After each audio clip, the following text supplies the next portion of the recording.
அந்த tie சம்பில் first sample space எழுதணும். அதுதான் டோட்டல் வேல்யூவாக இருக்கும். அந்த டோட்டல் வேல்யூ தான் இங்கே ஷோ பண்ணியிருக்கேன்.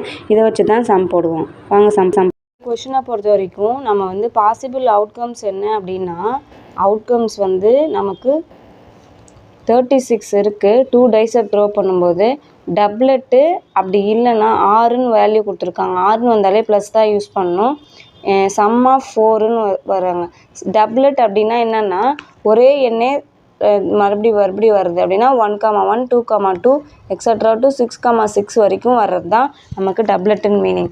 இதுக்கு பார்த்தீங்க அப்படின்னா இது ரெண்டையும் கூட்டினா இப்போ A, B இப்படின்னு ஒன்று இருக்குன்னா இந்த ஏவையும் பியும் நம்ம கூட்டினா வர்றது 4ஆக இருக்கணும். இப்போ எந்த காம்பினேஷன் வரும்னா 1,3க்கு வரும், 2,2க்கு வரும், 3,1க்கு வரும். இந்த 3 காம்பினேஷனில் மட்டும்தான் 4 ஆட் பண்ணால் ரெண்டையும் 4ன்னு நமக்கு வரும் இல்லையா?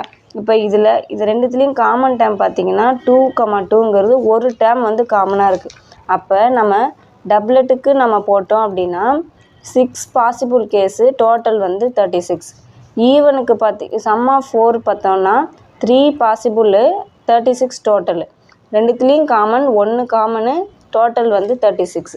அப்போ 36 எல்சியமாக எடுத்துகிட்டு 6 3 -1 பார்த்திங்கன்னா 8/36 வரும். கேன்சல் பண்ணோம் அப்படின்னா 2/9 வரும். இதுதான் ஆன்சர்.